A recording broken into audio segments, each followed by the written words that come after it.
All right, what's up, guys? Rick from DFSOnDemand.com. I have not made one of these preview videos in quite some time, but with our recent success this season with the PGA Tour, I've gotten a lot of requests for it. So this is a preview video for the Honda Classic.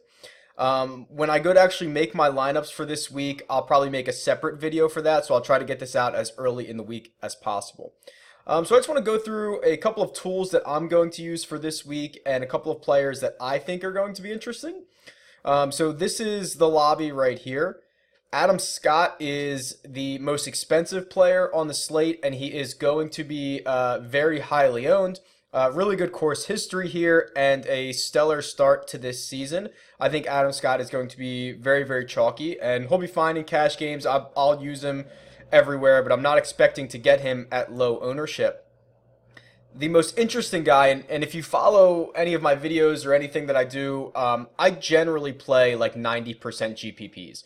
So I'm always looking for guys that might be flying under the radar. Their ownership might be a little lower than normal, but still have the opportunity to win the tournament. And that guy for me this week is going to be Justin Thomas. So I don't know. I mean, it's a pretty weak field, so I don't know how low Justin Thomas can even fly under the radar.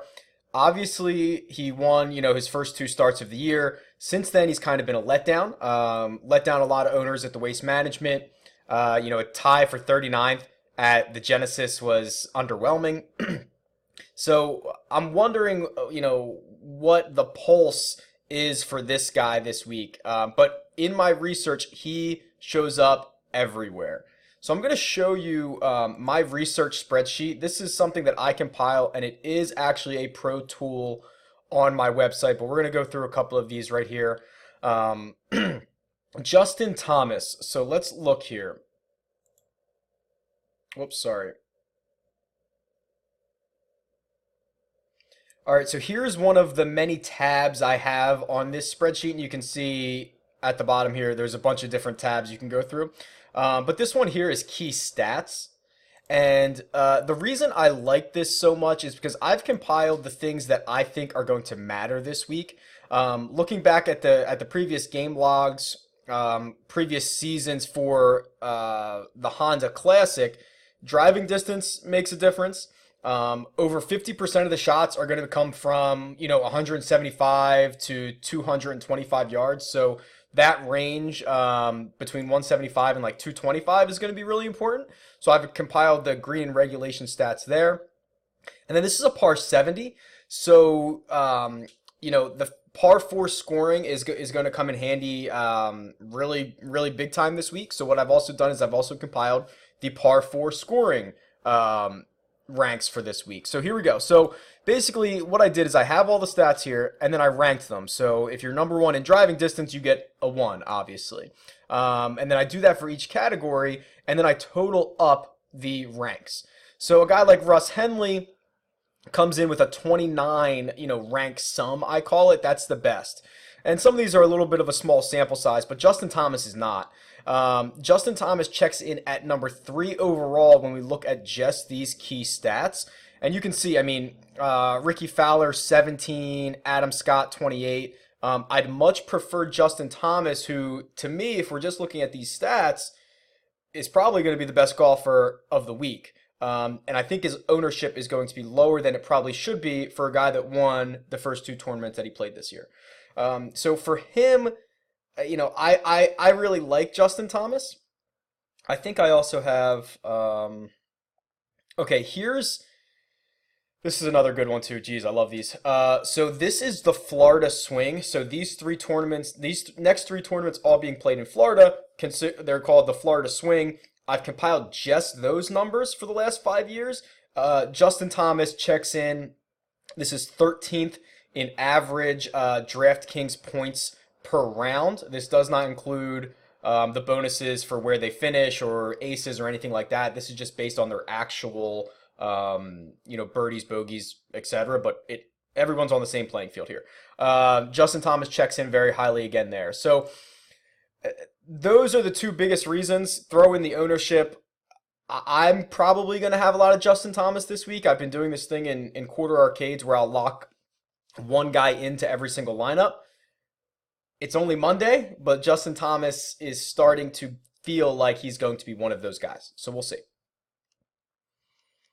All right, as I continue to roll through here, Daniel Berger will be very popular. Russell Knox will probably be very popular. I do like Brendan Steele. He's playing really well. A guy who's having probably what the best 5 tournament stretch of his career. I think that's pretty safe to say. Still only 8,100 at on in a fairly soft field, so I don't mind Steele at all.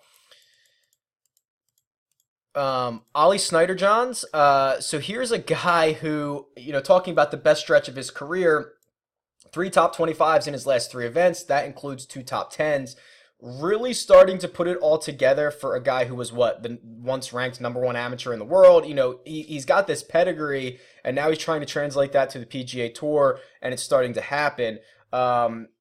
This course, so this PGA course, I believe Ollie won a tournament here as an amateur, which was probably years and years ago. But at this point, we're going to take any positive course history that a player has and just check that box off. So he's playing well. He's at least got some good memories here as an amateur. Again, another guy who's playing the best 3 tournament stretch of his entire career, which isn't very long, but worth noting.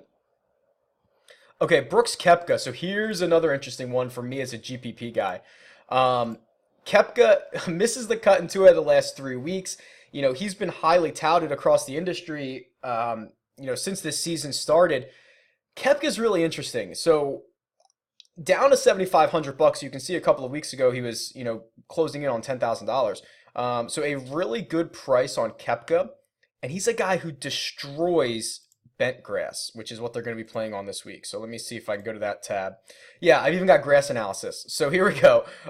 Here's Koepka, the first guy with a big sample size of 35 tournaments, 120 rounds. Koepka's making over 4 birdies per round. He's the type of guy who he's going to be volatile, kind of like Phil Mickelson, where he's going to make a lot of birdies, but he's probably going to make a lot of bogeys too.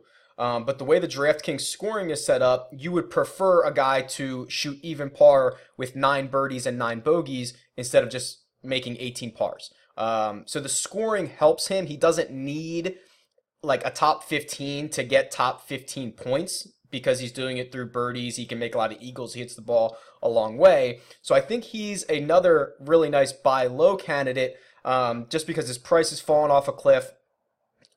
I think he's a better player than to miss cuts in 3 out of his last 4, which if he missed the cut this week, that's what would happen.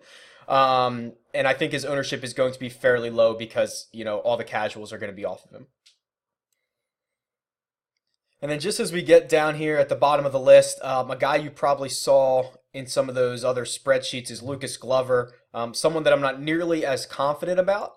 But there are some reasons that I will be rostering Glover this week. So first of all, he's made all 3 cuts this season. No top 25s, but he's at least there on the weekend. He's around. He has missed 3 straight cuts here at the Honda Classic, which is obviously not ideal. But 4 years ago, he did have a 4th place finish, which is some reason to be optimistic. The other big reason to be optimistic is really my key stats here. The stats that I've identified as being important this week, Glover is 2nd best out of the field. He hits the ball decent enough, nearly 300 yards. He's excellent from that 175 to 200 range, just in terms of at least hitting the green, which is going to give him a lot of opportunities this week. Really nice in par 4 scoring, which is going to come in handy again this week. So, I don't love him. I'm certainly not going to go 100% for him, but at $7,200, you could do much worse here. And that's basically it. The pricing on DraftKings, which was soft for the last couple of weeks, looks like it's gotten better. I don't think it's going to be nearly as easy to plug a bunch of studs into the lineup as you could have done the last 3 or 4 weeks. So that's probably a good sign for the thinking player, someone who's able to do this deep research. Now, quick plug here. So I've done this research for you. So what I've been showing you is what I call a research spreadsheet on my website, dfsondemand.com. What you'll notice here is there's a lot of different tabs, right? So, I've got all the game logs from the last 5 years of the Florida Swing. I've got recent performance, history, how they're playing lately, the odds to win, just a lot of different stuff that I've compiled. I use it myself.